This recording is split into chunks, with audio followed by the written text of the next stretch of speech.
Congress leader KC Venugopal has moved a motion of privilege against Prime Minister Narendra Modi in the Rajya Sabha for his alleged defamatory remarks against Sonia Gandhi and Rahul Gandhi in his speech at the last Parliament session, when the Prime Minister had asked why the Gandhi family is ashamed of the Nehru surname.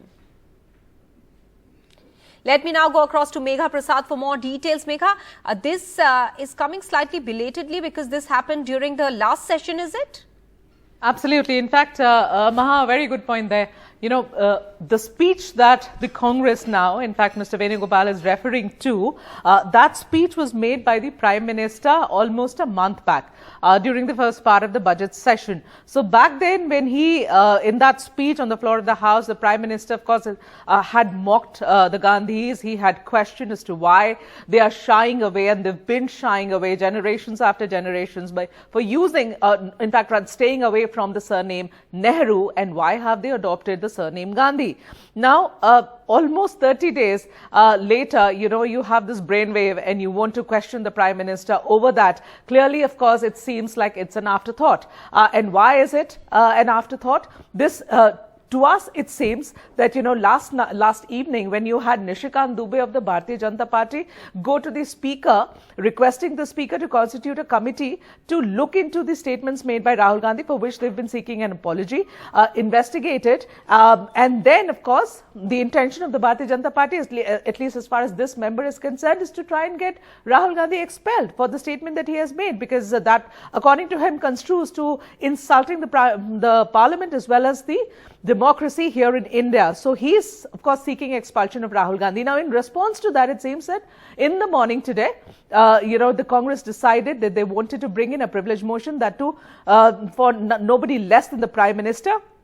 And the reason that they, you know, chose to list out in that privilege motion was the speech that the Prime Minister made. So, yeah, if you are deciding, or rather you're reacting to a speech or a statement that the Prime Minister made almost a month back, questions will be raised as to what happened in those last 30 days. It didn't occur to you. So, whatever, the point is that on both sides, on one side, the BJP is, you know, trying to get Rahul Gandhi expelled, or at least creating an optics around it for having made those statements in London. On the other hand, the Congress, of course, hitting back by trying to target the Prime Minister. So, Megha, it almost appears now it's a privilege motion, one privilege motion against another. Yeah.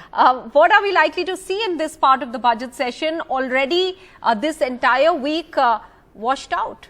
Yes, of course, a complete washout, 5 days in a row. And I think going on to the next week, I'm not expecting any serious business to happen. I'm not even expecting that the Parliament will be allowed to function. You know, quite honestly, the BJP is of the opinion, and, you know, they may not speak on camera or on record. There isn't, from their point of view, there isn't much legislative business this time around. So it's quite okay for them to give more credence and importance to politicking during this session. But the sad bit is that, you know, every day, there are tons of money that goes into the functioning, just the functioning of Lok Sabha and Rajya Sabha. What happens to that money? It goes simply down the drain. The money that is that's being, of course, taken out from the public exchequer, that goes in from the taxes that citizens like you and me pay. There is, of course, no respect for that. Now, as far as the functioning of the Parliament is concerned, the BJP doesn't seem to be interested in allowing the House to function. The Congress, if given an opportunity, is only going to rake up the Adani-Hindenburg issue. The other opposition parties, if given a chance, they will only talk about JPC, etc. So nobody really seems, Maha, in the mood to allow some serious work to happen in Lok Sabha and Rajya Sabha.